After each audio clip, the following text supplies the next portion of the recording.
À Montanou avait lieu récemment le village de l'égalité. Élisie Gounet, une des responsables d'Amar, nous parle de cette initiative tout à fait intéressante. Élisie Gounet, bonjour. Bonjour. Vous êtes chargée de projet dans l'association Amar. Alors en quelques mots, qu'est-ce qui se cache derrière ces lettres ? Alors, au niveau des lettres, c'est l'association pour la médiation antidiscrimination dans le recrutement et l'emploi. Mais pour être un petit peu plus précise sur nos missions, notre but est de promouvoir l'égalité et de prévenir les discriminations.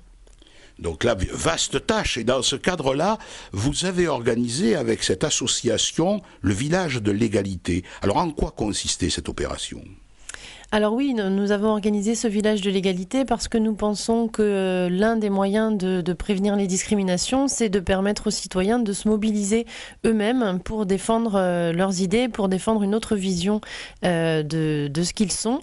Et là, en l'occurrence, on a travaillé avec un quartier qui s'appelle Montanou, qui fait partie d'Agen et qui a tendance à être considéré d'une manière négative, parce qu'il s'y passe parfois des événements particuliers. Dont l'actualité a largement fait écho. Alors justement, avec qui avez-vous travaillé et comment ? Alors, on a travaillé en partenariat avec le centre social qui est installé dans le quartier de Montanou. Et puis surtout, on a travaillé donc à partir du centre social avec qui on a finalisé le montage du projet. On a proposé à des habitants, et notamment à plusieurs jeunes, d'élaborer tout un ensemble d'activités, de programmes qui avaient pour but de montrer une autre image, une image plus réaliste de ce qu'est leur lieu de vie et du fait qu'un quartier n'est pas seulement une zone dans laquelle il se passe parfois des faits divers qui nourrissent la presse, mais avant tout un espace de convivialité et un espace pas très différent des villages ruraux que nous connaissons. Alors justement, cette égalité, comment a-t-elle été traitée alors ? On n'a pas travaillé l'égalité en tant que telle comme objectif. Notre objectif, c'était de mettre la personne au centre. Déjà, c'est-à-dire de montrer que ce sont les habitants qui ont le pouvoir aussi de changer les représentations qui pèsent sur eux, de par le fait de mettre en valeur leurs talents, leurs compétences et de montrer ce dont ils sont capables, de bouger les représentations et donc de favoriser l'égalité. Donc on a mis en œuvre un certain nombre d'événements, comme par exemple une exposition qui relatait l'ensemble de l'évolution de ce secteur de Montanou.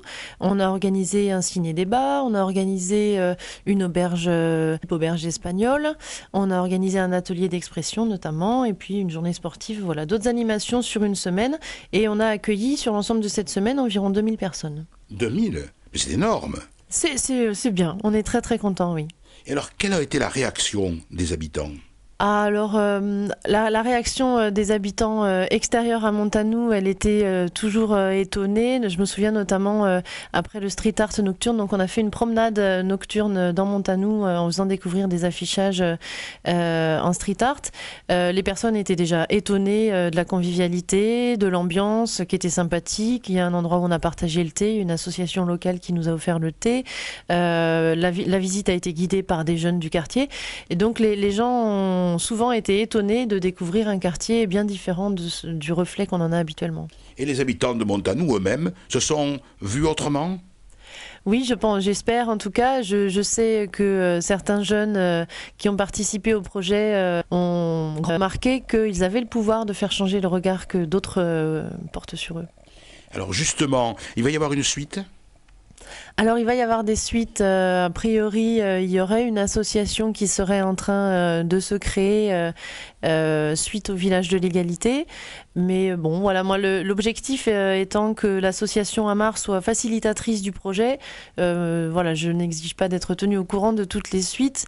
L'objectif c'était vraiment de faire en sorte de remettre en action et de remettre le pouvoir dans les mains des premiers concernés, de leur faire prendre conscience qu'ils l'ont, c'est pas qu'ils ne l'avaient plus, mais c'est de leur faire prendre conscience qu'ils sont en mesure de réaliser des choses, d'appeler un réalisateur de film, d'appeler quelqu'un qui est célèbre et de lui demander de venir, et que tout ça n'est pas inaccessible et que c'est pas quelque chose qui appartient qu'aux autres. Alors justement, vous avez aussi essayé de leur faire écrire des textes.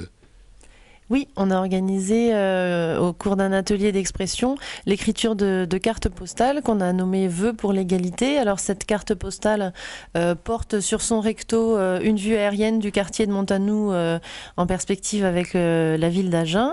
Et puis à cet atelier d'expression sont venus des enfants, des familles, des ados. On a eu presque 70 cartes qui ont été écrites. Et puis donc toute l'idée de ces cartes de vœux, c'est de choisir au hasard des personnes dans l'annuaire, des personnes qui n'habitent pas Montanou, et de leur envoyer ces cartes et de les inviter éventuellement à répondre. Donc les textes sont des textes qui sont porteurs de vœux d'égalité.